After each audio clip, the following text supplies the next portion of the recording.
It is not politicians who are angry, responding to public anger. The people who have most dispassionately analyzed what got this economy into trouble have almost unanimously concluded that excessive risk-taking by corporate executives was part of the problem because they were paid to take excessive risk.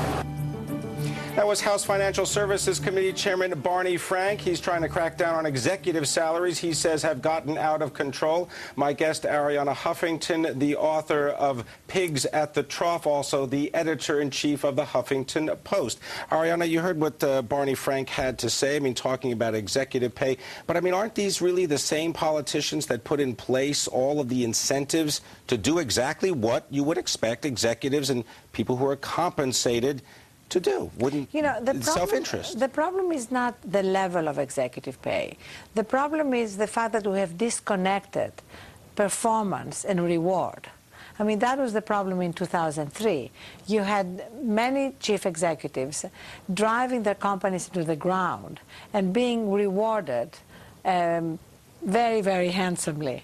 Right, but wasn't the argument there was, okay, it doesn't matter because it was the shareholders' money. So the idea being if the shareholders didn't like it, they would voice their concerns. But you're saying now it's different because it's taxpayer money. Yes, and even then, we then get into the arguments that I write about in the book of the power of the boards, and do the boards really exercise sufficient oversight over the CEO and over the compensation committees and all that.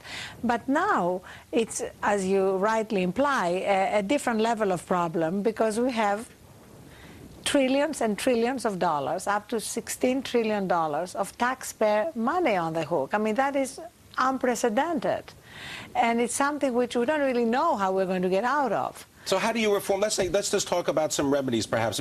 Let's start with the politicians. What would be one of the remedies that you would like to see enacted in order to at least give more strength to some of these forces of reform? Well, I would definitely, on the political level, like to do something about the revolving door. Because while we have politicians sort of leaving Congress and re-emerging very quickly as lobbyists, either registered or not registered, it doesn't really matter. Because Tom Daschle is not a registered lobbyist, but he's acting like a lobbyist. Dick Gephardt, Bob Dole, so it's not just about the... So would you, let's say, bar them from doing anything? What would you do? I would give them a real sort of probation time, a really seriously long probation time. When they can't do that, it doesn't really make any sense. Right now, we have over 300 former members of Congress and former staffers lobbying on health care. There's no chance for any real reform to happen.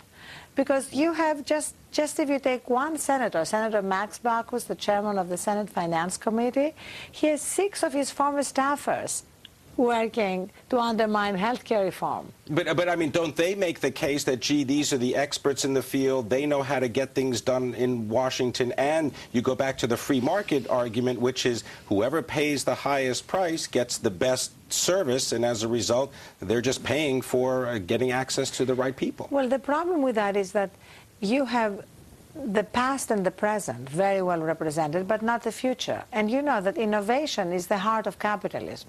So whether it's innovating when it comes to healthcare and cost containment, or whether it's innovating in companies, we need to be able to have people representing the future, which is also the same as representing the public interest. And that's really the conflict that we're dealing with right now.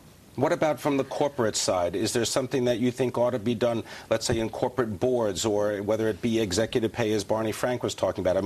Should the government really be involved in things as detailed as executive pay? Well, absolutely not, if the government is not bailing the companies out. But when we say bailing out, we don't mean just directly bailing out, but also in terms of guarantees, because implicit guarantees make also a big difference. But if the government has absolutely nothing to do with a company, no, I don't think it's the role of government to determine executive compensation levels. That's where we need to strengthen boards, we need to strengthen shareholders, but not government. My concern is that again and again we see the wrong incentives, and Barney Frank alluded to that, incentives for short-term, quick gain. And then when these gains dematerialize, there is really no problem for the people who made the money, who made the bonuses while the times were good. And obviously, the times, they change. The times were good, they're not, but you say for some, they're permanently good.